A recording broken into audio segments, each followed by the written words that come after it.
At the supermarket, my granddaughter whispered to me, "Grandma, that's not Mom." I looked toward where she pointed, and indeed it was my daughter-in-law. But she was supposed to be on a business trip. When I was about to approach her, a man with a familiar face approached her and hugged her. But before continuing, check if you've already subscribed to the channel. Please share. In the comments, tell us where you're from and watching. We'd love to know how far our revenge stories arrive. That Saturday afternoon began like any other quiet afternoon. The smell of freshly baked cookies still floated in the kitchen, and I was cleaning up the last crumbs of flour on the table when Lucerita, my little 5-year-old granddaughter, entered running. Her round little eyes looked up and spoke in a clear voice, like little bells in the wind. "Grandma, can we go to the supermarket? I want star-shaped cereal." Seeing her angelic little face, how could I tell her no? I smiled, wiped my hands on my apron, and bent down to put on her bright pink coat, the one she liked most. Holding hands, we walked calmly out to the supermarket. That was only a few blocks from home. The sound of her little shoes, with stars tapping the sidewalk, mixed with her talkative little voice, filled my heart with a simple and warm happiness. We quickly found the box of star-shaped cereal. Lucerita hugged it as if it were a treasure. While walking down the aisle of home items, my gaze stopped on a new set of non-stick pans that were on sale. It had been a while since I wanted to replace the old ones at home. They had started peeling, and the food stuck easily. I stopped the cart and started checking the pans, comparing prices and materials, completely absorbed by the little everyday decisions of a housewife. In the middle of my concentration, the little voice of my star suddenly went out. Then I felt a little hand gently pulling on my sleeve. The girl stretched out and whispered in my ear, in a voice that, without knowing it at the time, would start a storm. "Grandma, that's not my Mom." I raised my head and followed the direction of my granddaughter's little finger, between the spaces of the gleaming crystal cups on display. And then I saw it.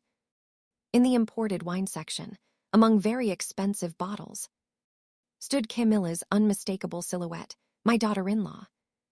She was wearing a gorgeous emerald green silk dress that fit her figure perfectly. I had never seen it before. A shiver ran down my spine, despite the warm atmosphere of the supermarket. "Camilla, weren't you supposed to be in Monterey?" She had told us herself that she had an important business trip and wouldn't return until tomorrow night at the earliest. So why was she here?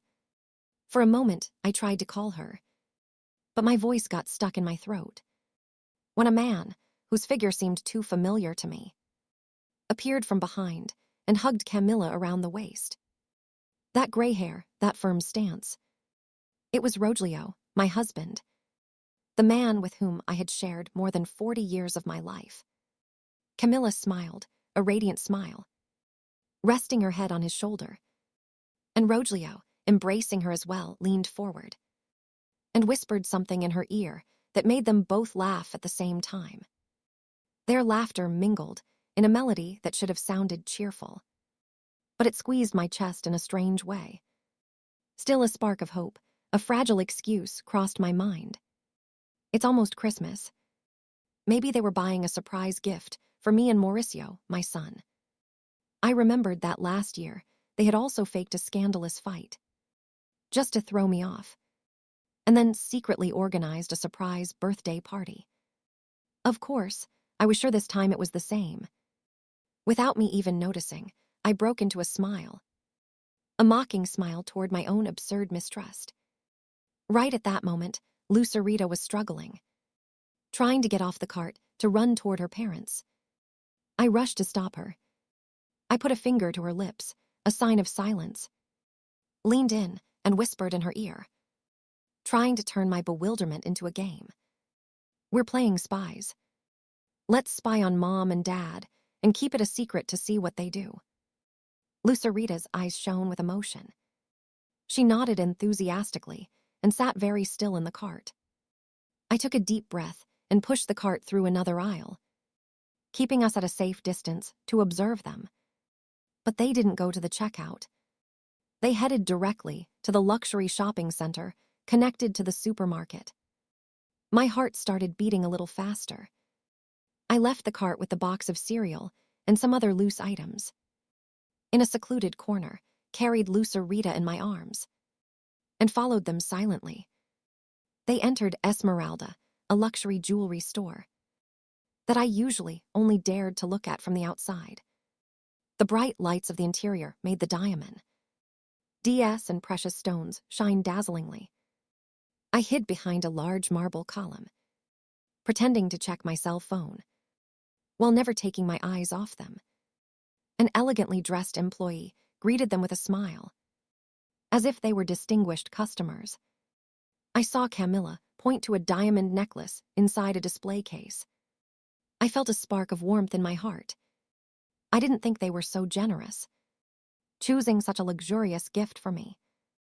The employee carefully removed the necklace and placed it around Camilla's white neck. She smiled at Rogelio and said kindly, "Dad spoils his daughter too much." And then I heard Rogelio's laughter. A loud, proud laugh like I had never heard him give before. His voice rumbled clearly, enough for me to hear every word from where I stood. "No, she's my wife. Bring the most expensive things for my wife to choose from." Those two words were like two hammer blows directly to my head. My ears were ringing. The world wobbled. I had to lean hard on the cold pillar to keep from falling. Sweet words and such generous gestures in 40 years. He had never once had with me.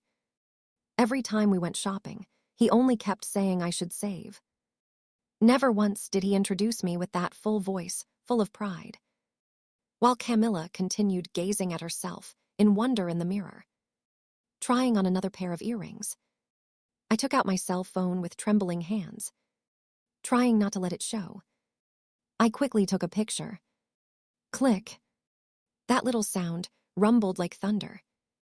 The image perfectly captured the moment when Rogelio looked at Camilla, with eyes full of desire, and she smiled contentedly with the shiny necklace hanging from her neck. It was the proof of a truth I still didn't dare to name. When it seemed they had already chosen and were getting ready to leave, I couldn't stay a second longer. Quickly, I picked up Lucerita and hugged her tightly against my chest. My voice came out intermittent, dry. "Lucerita, the game is over. We have to go home now." The cold air outside the shopping center hit me in the face as I left. I didn't dare look back. I just lowered my head and ran toward the sidewalk, raising my hand desperately toward any taxi that appeared in my field of vision.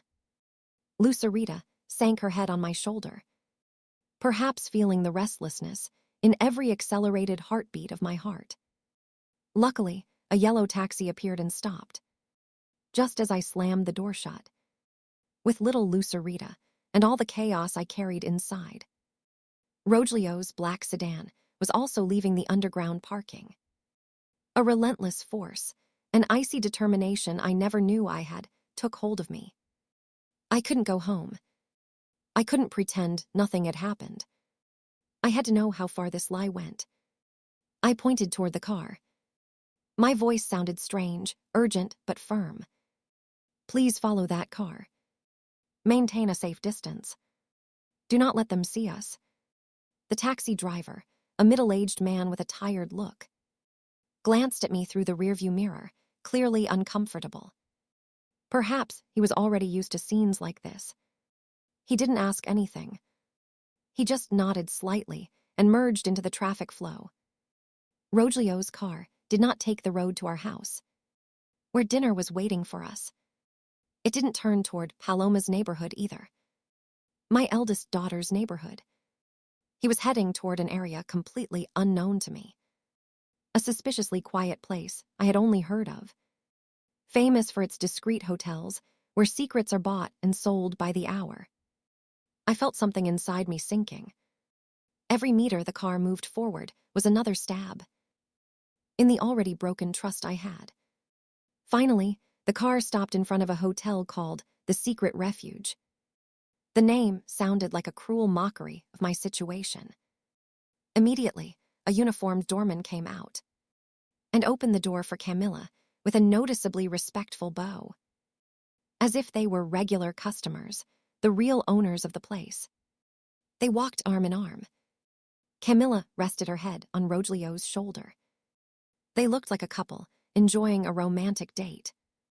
They entered together through the heavy wooden door, disappearing inside, leaving me alone with a world that had just collapsed.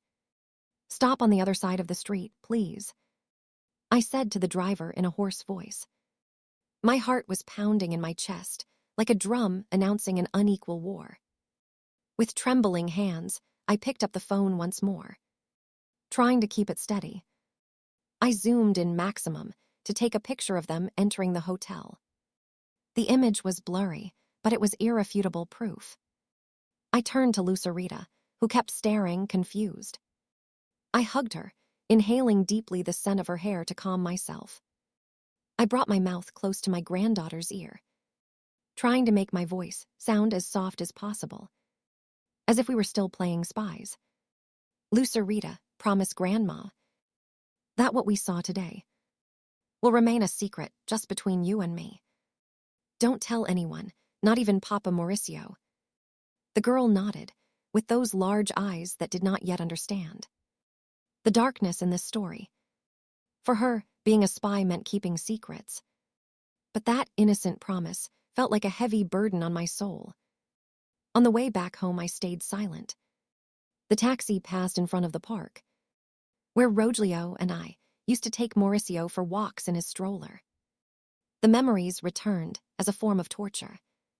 I clearly remembered those windy afternoons, when Rogelio pointed at the children playing, and told me that one day our Mauricio would also be that tall and strong. All those memories were now shattered like sharp crystals, piercing my chest. The happy home I had spent my whole life building turned out to be built on lies. When I got home, I saw Mauricio looking restless beside the door. As soon as he saw us, he ran toward us with a worried face. "Where had you gone, Mom?" I called Camilla many times, but she didn't answer. "Certainly not in Monterey. There's a good signal." My son's words were like the final stab straight to the heart. I swallowed the bitterness in my throat, and with great effort kept my voice calm, while inventing a clumsy excuse about the crowded supermarket and heavy traffic. An hour later, the door reopened. Rogelio returned home, walking and whistling a cheerful tune, with the evening newspaper in hand, and asked quite naturally, "What's for dinner, my love?" I didn't answer. I just turned around in silence and went toward the kitchen. The climactic scene came near midnight. Another taxi stopped in front of the house. Camilla got out with a suitcase. She looked tired but still forced a radiant smile, as if she had really just returned from a long flight from Monterey.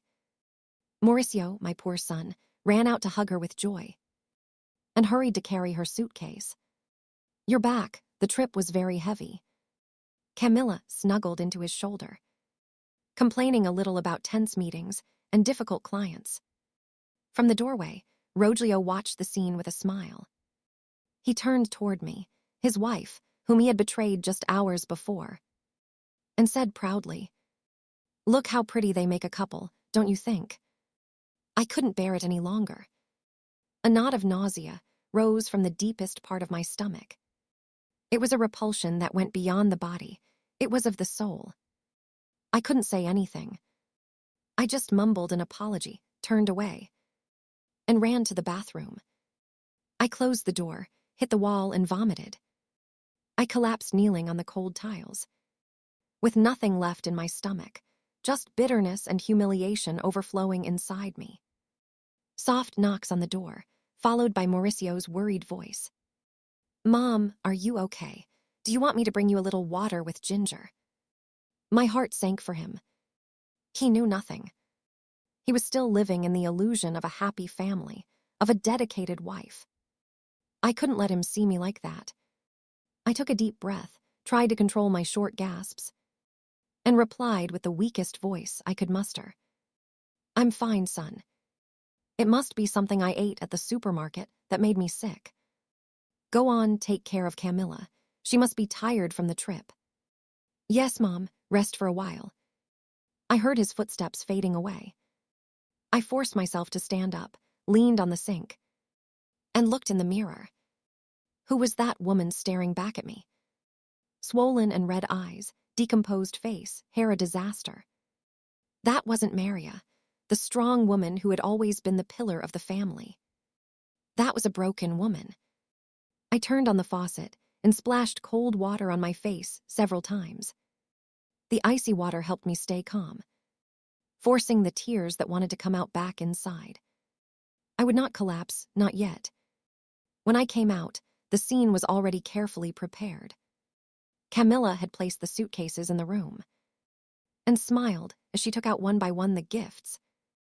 From a suitcase that was practically empty, a box of typical Monterey sweets for Lucerita, who screamed excitedly. A first-choice bottle of tequila for Rogelio, who nodded satisfied. And finally she approached me and handed me a dark blue silk scarf of elegant, refined tone. Mom, I brought you a little gift.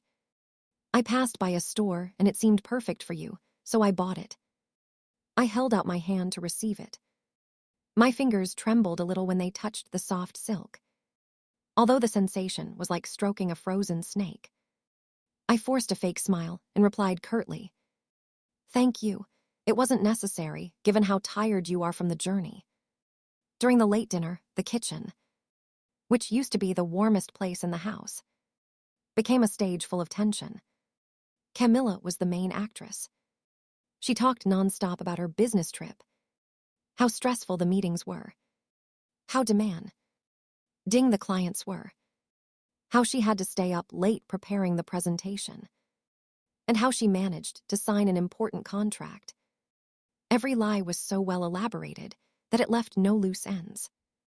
Rogelio, playing the ideal father-in-law, sat next to her, nodding from time to time, filling her glass with water, and saying things like, Yes, it was tough for you, or Mauricio should value his wife more. Every word was like a knife wound to my open wound. And Mauricio, my poor son, gazed at her with admiration and tenderness, never stopping putting food on her plate, encouraging her to eat a little more to regain strength. I remained seated, silent as a statue. The hot soup in front of me had cooled without my realizing it. I moved the spoon inside the bowl just to make noise, hiding the emptiness inside me. I couldn't swallow anything. The aroma of the food, instead of whetting my appetite, made my stomach churn. In the middle of Camilla's flawless monologue, Lucerita, with her usual innocence, launched a question. That, although innocent, was like a ticking time bomb. Mom, why was your suitcase so light this time? You always bring a lot of things and gifts for me. The atmosphere at the table froze for an instant. I saw a spark of panic cross Camilla's eyes. Rogelio coughed slightly, but she, worthy of a renowned actress, let out a natural, almost chilling laugh, and stroked Lucerita's head. Silly girl, this time the partner company already had all the documents ready there. So I didn't have to bring so many things.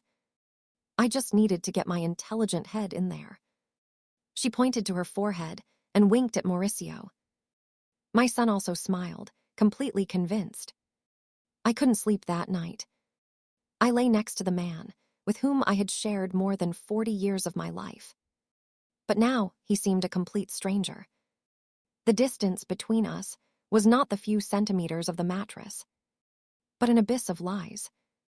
I could clearly hear his calm breathing, and I just wanted to scream, shake him, and demand answers. But I didn't. The initial anger had vanished. Only a scary cold remained. I waited. I waited until Rogelio's snoring deepened and became rhythmic. Sure that he was asleep, I got up carefully, making no noise. I quietly went down to the kitchen with the phone clutched in my hand, as if it were my only weapon. I didn't dare talk inside the house. I was afraid even the walls had ears. I cracked open the back door and went out to the small garden, where the cold night air made me shudder. I dialed Paloma's number. The phone rang twice, and she answered with a sleepy voice. "Mom, what's wrong? Why are you calling at this hour?" Upon hearing my daughter's voice, the wall of containment I had raised all night suddenly collapsed. I could no longer hold back. My voice broke into uncontrollable sobs. "Paloma, my daughter." I told her everything in whispers, punctuated by stifled sobs. What Lucerita had said, the jewelry store, the secret refuge hotel. And finally, the theater of false reconciliation I had just witnessed hours ago. On the other side of the line, silence enveloped everything. I could hear my daughter's breathing getting heavier. Then I heard the crunching of her teeth as she clenched them. "I'm going there right now. I'm going to drag that woman out of our house and give that old man what he deserves." My daughter's impulsive reaction shook me. I stopped her immediately, my tone sharp yet pleading. "No, Paloma, not now, not yet. It's not time. We don't have sufficient evidence for Mauricio to believe us. You know what your brother is like. He's blinded by love for Camilla. If we make a fuss now, they'll deny everything and become more careful. We'll never succeed in unmasking them." I convinced her that we needed a plan, irrefutable proof. Evidence that would force Mauricio to open his eyes. After a tense silence, Paloma finally spoke. Her voice, once agitated, now sounded cold and determined. "You're right, Mom. We need a plan. Stay calm. Act like nothing's wrong, like you don't know anything. I'll take care of it tomorrow. I swear I won't leave them alone." I woke up before dawn, although I felt like I hadn't slept a wink all night.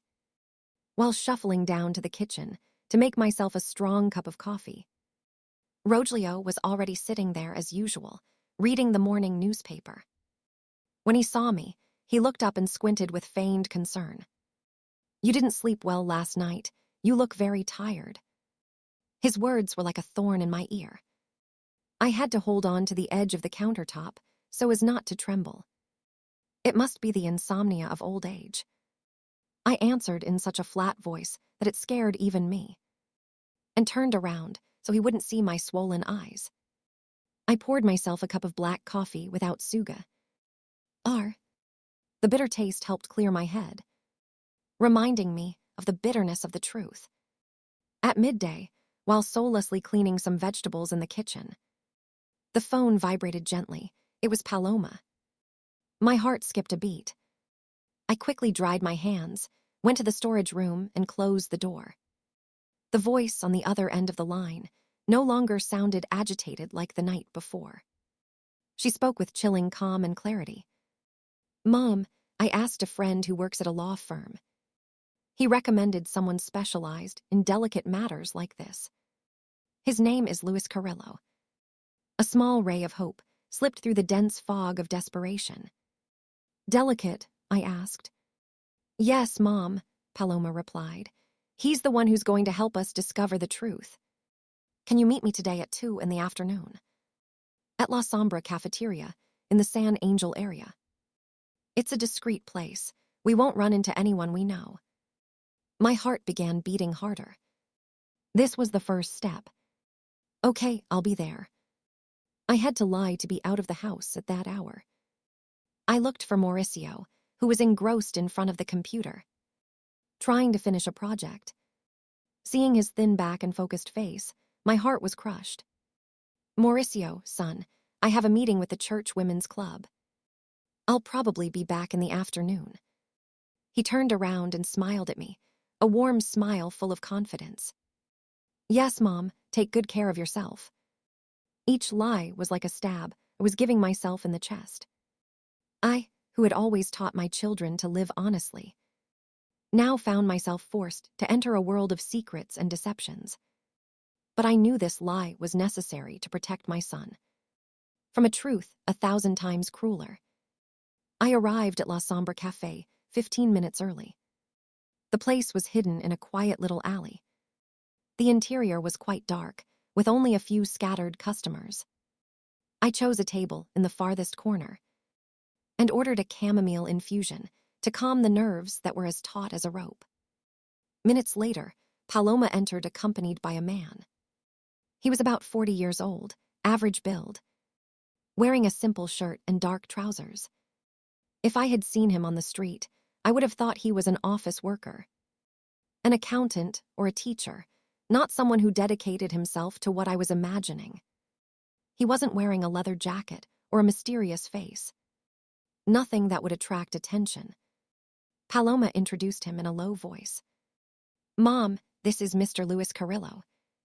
He barely nodded to greet me without a courtesy smile. But his gaze was penetrating, fixed on me, not with distrust, just observing. A calmness emanated from him that strangely made me feel a little safer.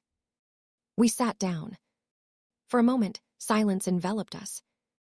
Only the sound of the coffee machine at the bar. I breathed deeply, trembling.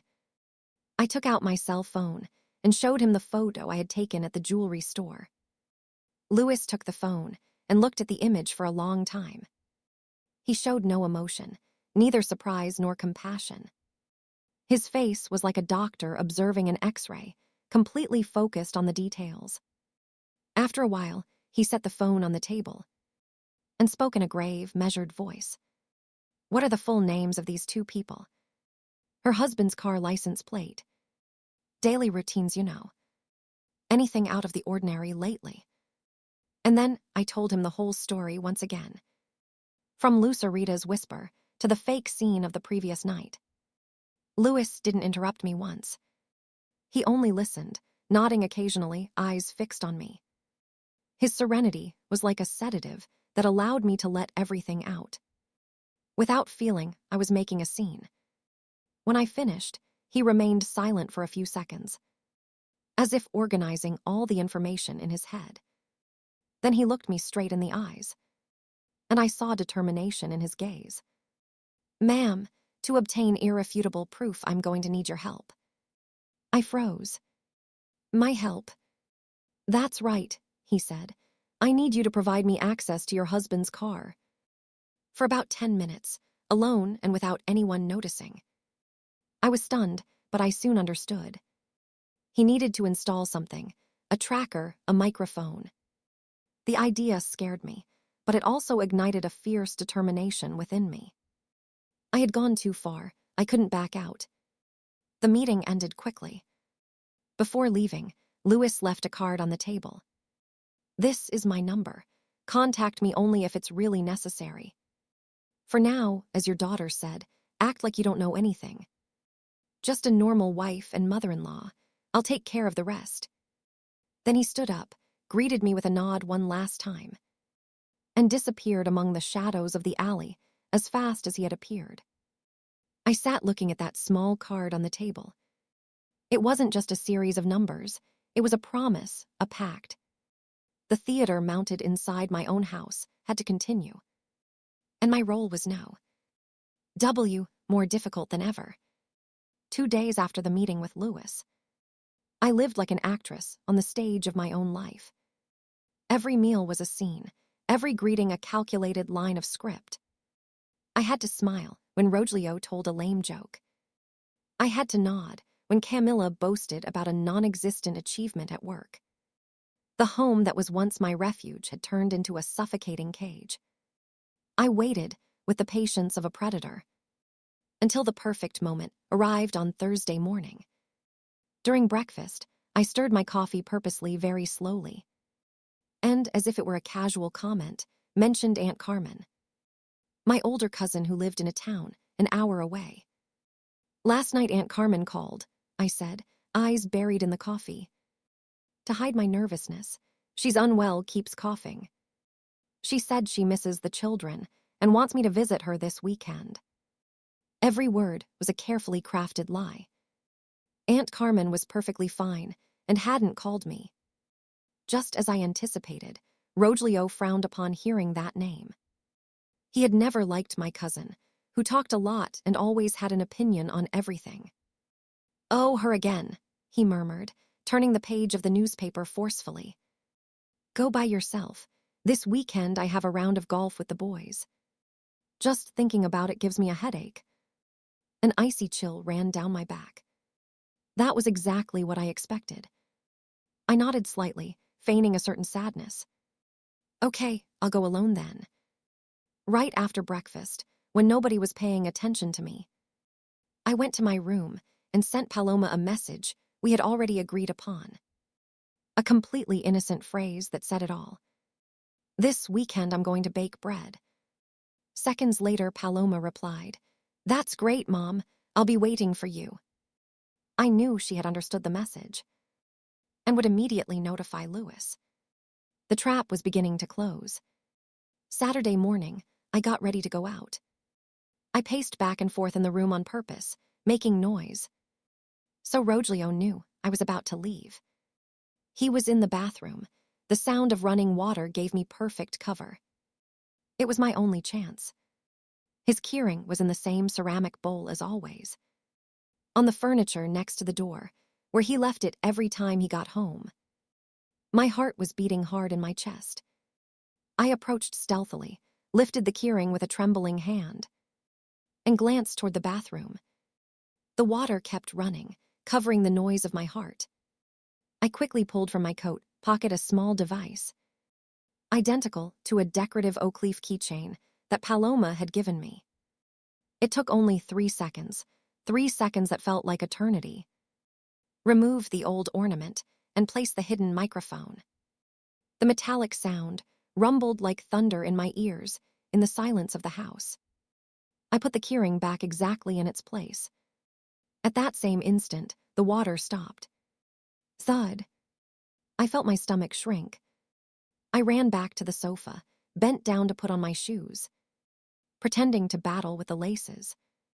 Rogelio came out with only a towel around his waist and still wet hair. He looked at me and said, Have a good trip. Thank you, I replied without daring to look up, for fear he would notice the panic in my eyes. Take care of yourself, too. I drove my own car out of the house, but all my attention was focused on his car.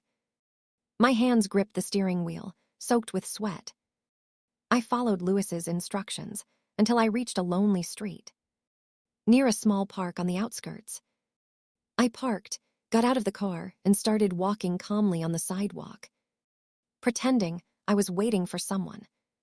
A man dressed in gray sportswear and a cap that covered almost his entire face passed by me jogging. As he went by Rogelio's black sedan parked on the side of the road, he suddenly dropped his bottle of water. As he bent down to pick it up, he discreetly placed his hand underneath the car and attached a tiny tracking device. It all happened in the blink of an eye, so natural that if you didn't know, it would be impossible to notice. The man was Louis. I calmly returned to my car, opened all the doors, took out a rag, and started cleaning the inside as we had planned. Minutes later, Louis, now pretending to be a disoriented pedestrian, approached. Excuse me, ma'am, he said in a voice interrupted by supposed effort. Could you tell me how to get to the nearest subway station? I straightened up, smiled at him, and began pointing in a distant direction, while any possible observer's attention was focused on me. He, with an agile, precise movement, placed a mini camera in a blind spot near Rogelio's interior rearview mirror, in an impossible place to detect from the driver's seat. Thank you very much, he said and started running again, disappearing around the corner. The whole process didn't even last 10 minutes. I locked my car and drove straight to Aunt Carm N's house. I really spent some time with her to build a perfect alibi. And then I went back home. That night, while preparing dinner, Rogelio entered from the living room with a not very triumphant air and announced, Tomorrow, I have to take Camilla to see an important partner on the outskirts. We'll probably be out all day. My heart sank, not from sadness, but from a frozen certainty. The play was starting again. The fish had taken the bait. I just nodded in silence, without asking questions. Ah, yes. Then tomorrow I'll make you some takeaway food. The next morning, I stood next to the kitchen window, watching Rogelio and Camilla leave together toward the car. Camilla even turned around to greet me with a radiant smile. I smiled back and waved. When the black car disappeared at the end of the street, my smile vanished. About 10 minutes later, my phone vibrated. A message from an unknown number appeared on the screen. It only said 3 words: "The net is set." The afternoon of the 3rd day after receiving the message, while watering the plants, I felt the phone vibrate in my apron pocket. It was Paloma. My heart skipped a beat. I ran inside the house, looked for a corner, and answered discreetly. It was my daughter's voice, trying to sound natural, but with a clear tint of tension. "Mom, there's an emergency meeting tonight of the reading club." I understood immediately. It was the signal. "Wait a minute, oh yes, why so sudden, daughter?" I replied, keeping my character. "I'm not sure. I think it's something important. Don't forget to go." That night, I had to lie again. I told Mauricio, the club coordinator, needed to talk to me urgently. I put on a sweater and went out, feeling my son's confident gaze burning my back. Paloma arranged to meet me at a cafe, even more hidden than before, in a dark, nameless alley. She was already sitting in the gloomiest far corner. Under the yellowish light, her face looked pale and tense. She didn't say much. She only ordered a glass of water and turned the laptop toward me. "Louis just sent this. Get ready, Mom." She carefully placed the headphones on me, so that only I could hear the hell that was about to unfold. I took a deep breath and put them on. The silence of the cafeteria suddenly disappeared, replaced by the familiar noise of a car engine. The video started. The angle from the rearview mirror clearly showed the back seat. The setting was a lonely rural road, with trees on both sides, probably on their way to see a partner. At first, they were just talking nonsense. Rogelio complained about the recent increase in gasoline price. Camilla talked about an unbearable coworker's complaints. Then the car radio tuned to a station that only played old boleros.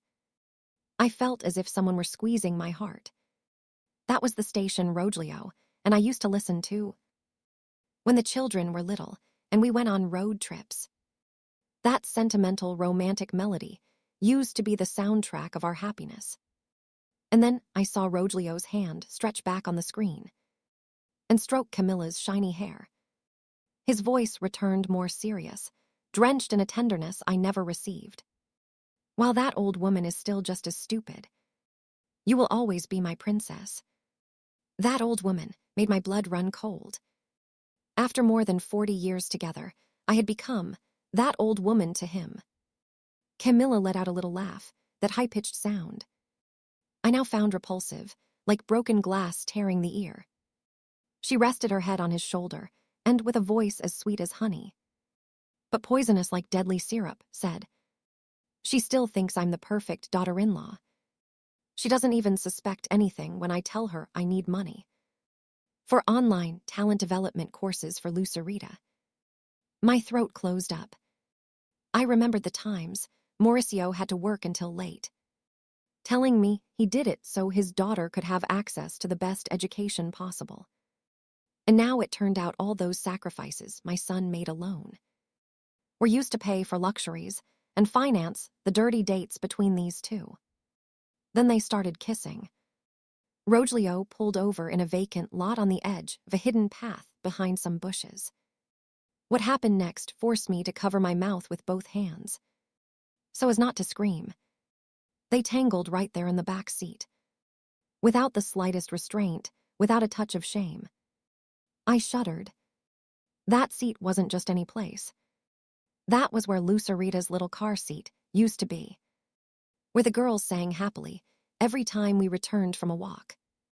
That was also where I used to put the market bags, still impregnated with the fresh aroma of fruits and vegetables, where my family shared so many trips, so many memories.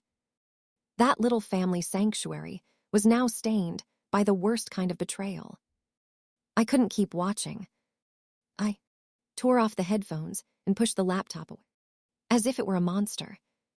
Paloma closed the computer suddenly, hugged me, and asked in a trembling voice, "Mom, are you okay?" But I didn't cry. The time for tears had passed. Only a frozen rage remained, expanding inside me, hardening like ice. I looked at my daughter and, with a voice firmer than ever, without a single hesitation, told her, "We need more. I want it all." Paloma looked at me, perhaps surprised by my calmness, then nodded with equal determination reflected in her eyes. On the way home, I drove aimlessly. Passing by an old church downtown, I stopped the car at the curb. I sat in the darkness, looking at the illuminated cross crowning the bell tower. In other moments of weakness, I would have prayed. But not that night. For the first time in years, I didn't pray. I just stayed there, letting the silence cleanse my mind, letting the fury cool and condense into an iron determination. I would fight this battle alone. One afternoon, while picking vegetables in the garden in complete silence, the phone vibrated again. It was another message from Louis's unknown contact. Only a link and a few words. El Restaurant Conquistador, midday. My heart was beating strongly. The Conqueror, what an ironic name. I knew it was the product of the keychain recorder. I got up immediately, went straight to my room, closed the door carefully, sat on the edge of the bed, plugged in the headphones, and squeezed my hands until they turned white. I had to listen. I had to know the whole truth, however cruel. The audio file started. Soft music, the clinking of glasses, the elegant murmur of a luxury restaurant. Then I heard Rogelio with that pompous tone he only used when he wanted to impress. "A bottle of Vega Sicilia Unico for us. The best, please." My blood boiled. Vega Sicilia Unico, the same very expensive wine he always criticized as a waste, throwing money away. Every time, Mauricio wanted to buy a bottle for special celebrations, like Christmas or Mother's Day. Afterward, I heard Camilla's shrill, arrogant voice. She was boasting about a designer handbag she had just bought. Rogelio let out a sarcastic chuckle full of insinuations. "Another company bonus, love." Camilla burst out laughing, one of those raucous laughs full of mockery. This time, it was a scholarship for Lucerita. I told Mauricio the girl needed an intensive course for gifted children. He transferred the money immediately, without asking a single question. I had to cover my mouth so as not to let out a choked sob. I perfectly remembered the previous night when Mauricio stayed up late, checking the accounts, complaining to me that lately they were spending too much, that he had to accept extra projects to secure his daughter's future, so she wouldn't feel less than her classmates. My son was working himself to the bone, sacrificing his rest, to maintain the luxuries and lies of the woman he loved most. The conversation continued. I heard the waiter approach to take the order. Camilla chose the most expensive dishes on the menu. Lobster and garlic butter, prime beef steak. When the waiter politely asked how they wished to pay, she responded with complete naturalness, "Please charge it to this card." There was a brief pause, and then Rogelio intervened. What he said froze my heart, killing any trace of marital affection still left in me. His voice sounded condescending, like someone handing out favors. "Don't worry, my love. That idiot works like a donkey just so we can enjoy ourselves." That idiot referred to his own son, his own blood. With such a low insult, just to look good with another woman. I couldn't stand it anymore. I threw the phone onto the bed as if it were a poisonous snake. I no longer felt pain. I was dead inside, cold as stone. There were no tears, no tremors, just thick rage and icy determination. That night, Mauricio returned home tired, but with a glimmer of happiness in his eyes. He excitedly announced He had received a small bonus for an extra project. "This weekend, I want to invite everyone to celebrate," he said with a radiant smile. Camilla immediately applauded and ran to hug him enthusiastically. "You're amazing, love. And yes, we're going to El Conquistador. My friends say the food is delicious, and the place is super elegant." I was in the kitchen with a peeler knife in hand. Upon hearing the name, El Conquistador, come out of her mouth, an uncontrollable fury erupted inside me. My hand holding the knife pressed hard, and I had to drive the blade into the cutting board to avoid doing anything crazy. The blade sank deep into the wood, like the hatred piercing my heart. I didn't sleep that night. When I was sure the whole house was asleep, I sat in front of my old computer. The dim light from the screen illuminated my expressionless face. I created a new folder on the desktop and titled it firmly, "The Truth." I carefully downloaded all the files Lewis had sent Paloma. The photos at the supermarket and hotel, the car video, the restaurant recording. I ordered them chronologically, creating a complete story of betrayal. Each click was one step closer to Judgment Day. The scene was already prepared, the evidence complete. Only one more special opportunity was needed. A room full of witnesses, so the curtain could rise. And I knew Christmas was approaching. The festive spirit was felt everywhere. Cheerful melodies drifted from neighboring houses. Lights shone on every street. But in my home, in my heart, there was only a freezing winter. I went with Camilla to the Christmas market. She was euphoric, running from stall to stall, choosing the most expensive decorations. A glass reindeer sleigh, a set of golden bells.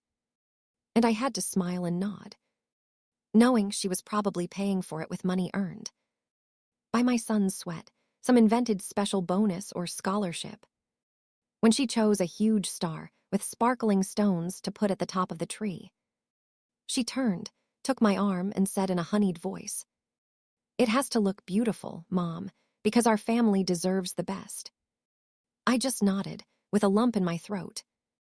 "Yes, daughter, the best."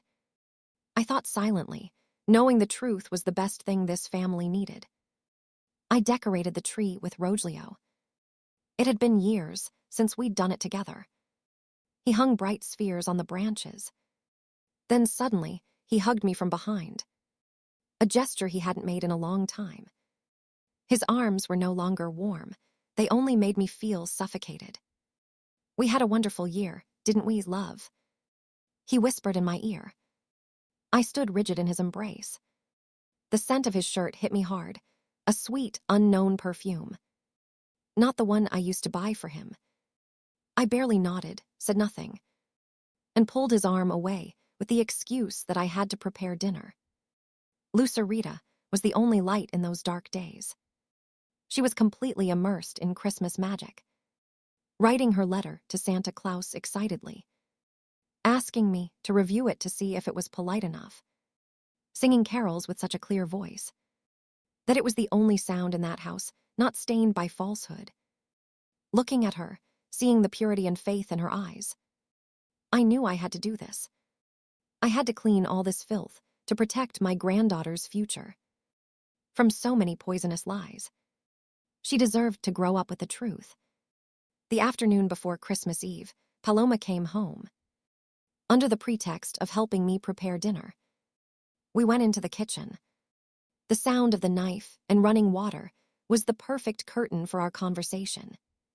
While pretending to cut vegetables, she discreetly handed me a bright red USB drive that stood out like a drop of blood. "It's all here," Paloma murmured without looking at me, focused on the carrot on the board. I asked a friend to edit it. "We'll only leave the strongest moments." The car video, immediately followed by the restaurant recording, won't last more than 3 minutes, but it will be enough to destroy them. I squeezed the USB drive tightly in my hand. The metal was cold, but it exuded a strange power. It was my weapon, the sword of truth. "Thank you, daughter," I whispered back.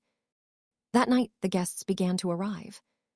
Family, close friends, people who had accompanied my family from the beginning. Everyone came with gifts and good wishes. The house filled with laughter, toasts, and soft Christmas music. Rogelio and Camilla played perfect hosts, going from table to table holding hands, toasting with everyone, receiving praise for their happy home and professional success. I sat in a corner, observing everything in silence. I saw Mauricio looking at his wife with tenderness and infinite pride, while she conversed gracefully with the guests. I saw Rogelio, for a moment when nobody noticed, place his hand possessively on Camilla's waist. Their performance was perfect, so perfect it was repulsive. I approached the large living room television. Mauricio had already prepared a blue USB drive, full of family photos, trips, birthday moments, smiles. I smiled at my son and removed the blue USB. Then, while everyone talked without paying attention to me, I took the red USB from my coat pocket. My hand did not tremble. I plugged it firmly into the TV port.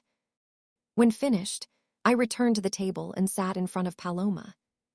The girl looked at me with eyes full of unspoken words, then nodded gently, a discreet but powerful gesture. I raised my glass and took a sip. Everything was ready. The actors were in their places. The audience was full. The storm only awaited pressure on the remote control. And tonight, I would be the one to press that button. In the midst of that festive atmosphere, Rogelio stood up, holding a glass of red wine, and tapped it gently to attract attention.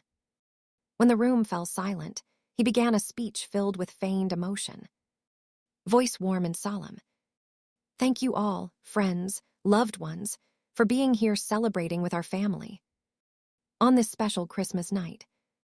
Looking at this place, I feel fortunate to have this loyal wife, who has been by my side in every difficult moment. A wonderful family, especially Mauricio and Camilla. They are my pride.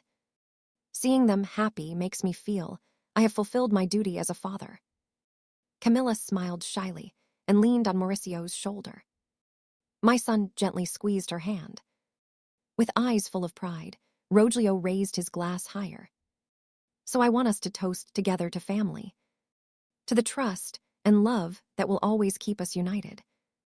Everyone stood joyfully, raising their drinks to the family. That was the moment I had been waiting for, the ultimate lie. When everyone sat down again, I stood up calmly. I smiled with strange serenity. Thank you for your words. And while we're at it, on this occasion, I would also like to show a short video. Consider it my special Christmas gift to all. Everyone applauded, thinking it was the commemorative video Mauricio prepared every year. My son looked at me with warm, grateful eyes. Camilla and Rogelio also smiled, unaware of anything. They were lost in the false glow they themselves had built, not realizing the scythe of death was already close. I took the remote control from the table. My thumb trembled slightly as it passed over the play button. Then I pressed it. The television screen lit up. The first few seconds were completely silent. Only a car driving alone on a rural road. Some guests began to whisper, perhaps thinking the wrong file had been selected. Mauricio frowned, looking at me slightly confused. Then Rogelio's voice echoed clearly and loudly in the room.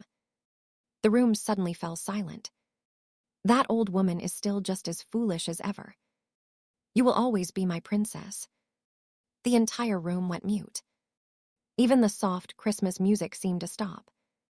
More than 30 pairs of eyes turned at the same time, astonished, looking at Rogelio on the screen, and then at me. Rogelio's face turned white as paper. On the screen, Camilla chuckled and rested her head on his shoulder. The whole disgusting scene in the back seat, those repulsive gestures right where her daughter used to sit, was shown to everyone. I heard someone gasp. The crash of a glass broke the silence. Rogelio had dropped his wine. The red liquid splashed the snow-white tablecloth. leaving stains that looked like drops of fresh blood. The video abruptly changed scene. The screen went dark, but the sound of El Conquistador restaurant began to play, amplified by the television speakers. Camilla's voice was heard clear, sharp and mocking. I told Mauricio the girl needed an intensive course for gifted children. He transferred the money immediately, without asking a single question. Mauricio was paralyzed, eyes fixed on the black screen, as if he couldn't believe what he was hearing. Then his own father's voice joined in with an arrogant, cruel tone. "Spend whatever you want, my love. That idiot works like a donkey just so we can enjoy ourselves." Mauricio roughly pushed his chair backward. The chair fell to the floor with a thud. He did not collapse, he jumped to his feet. Eyes bloodshot, staring not at the screen, but at his wife and his father. A choked scream filled with pain and fury burst from his chest, like the roar of a wounded beast. Camilla started screaming, pointing at me, her beautiful face now deformed by fear. "It was her, she set a trap for me. All of that is false, it's a setup, you old woman." But nobody believed her. The evidence was too clear, too raw. One of the guests, Mauricio's best friend, stood up. He didn't say a word. He walked straight to Rogelio, looked at him with utter contempt, then turned, put his arm over Mauricio's shoulders, who was trembling on his feet, and helped him out of the room. The party was over. People began to murmur, to point. Some quickly said goodbye, others did not hide their curiosity. In the midst of the chaos, I saw several people take out their phones and record the scene, Camilla crying, shouting, begging Rogelio, who stood motionless like an abandoned statue. That night, after the last guests, friends, family who were once close, left between awkward glances and gestures of discomfort, the house was left in terrifying silence. The smell of turkey still floated in the air. The Christmas tree kept shining, but the holiday spirit was dead. Only disaster remained, overturn, glasses, untouched plates, and a raw frozen truth. Paloma was the only one who didn't stay in shock. She began to clean silently. The sound of plates being picked up was the only thing breaking the heavy silence. Rogelio and Camilla remained motionless in the middle of the room, like two abandoned statues. Finally, Rogelio moved. He came closer to me, his face now truly aged and miserable. His voice devoid of all arrogance, only pleading. "Maria, we can talk." I didn't look at him. I just kept my eyes fixed on the wall in front of me, where our wedding photo from 40 years ago hung. My voice was as cold as ice, without a shred of emotion. "Take your things and get out of my house right now." "Maria, please." I firmly interrupted, before losing my temper. Camilla, who had already stopped crying, flew into a rage. She glared at me with hatred and began yelling the most poisonous words she could find. But Paloma came out of the kitchen with the phone in hand, stopped in front of Camilla, and in an icy voice said, "Shut up. Get out of here before I call the police for trespassing." The threat worked. Rogelio pulled Camilla. They went upstairs, silently, to pick up some personal belongings, taking care not to make the slightest noise. 15 minutes later, they came down with 2 small suitcases. They passed by me without daring to look at me. The front door opened and closed behind them. A dry click resonated, marking the end of a dark chapter that had lasted more than 40 years of my life. The next morning, Mauricio and I went together to the lawyer's office. My son looked haggard, eyes sunken from lack of sleep. But in his gaze, there was a determination that commanded respect. We didn't cry or talk much during the ride. Once in front of the lawyer, we simply placed the red USB on the table. He plugged it into the computer, put on headphones, and viewed the contents. His expression didn't change much, but his eyebrows frowned slightly. When he finished, he looked up and said firmly, "With this, we're going to win." The trial was faster than I imagined. With irrefutable proof, Rogelio and Camilla could present no defense. All the jointly owned property Rogelio and I had built during the marriage, including this house, was awarded in my favor, alleging that his betrayal had caused me irreparable emotional damage. Mauricio obtained total custody of Lucerita. Camilla, because of her history of deception, was not allowed to approach the girl without supervision. Days later, one of the party guests uploaded the video of the scandal to social media. It went viral at impressive speed. Camilla's company, to protect its image, issued a statement announcing her immediate dismissal. She lost her job, her husband, her daughter, and her reputation. She lost everything. When everything calmed down, I began picking up the things Rogelio had left behind. I found my old jewelry box with the pieces he had given me on each anniversary. They used to be treasures. Now they were just worthless evidence of a lie. I sold them all without hesitation. With that money, I rented a small place on a corner of the neighborhood. I named it Rebirth. I finally fulfilled the dream I had postponed all my life. To take care of my family, I opened a florist. Mauricio's wounds healed little by little. The pain transformed him from a blindly in love husband into a strong, dedicated father. He learned to be both father and mother at the same time.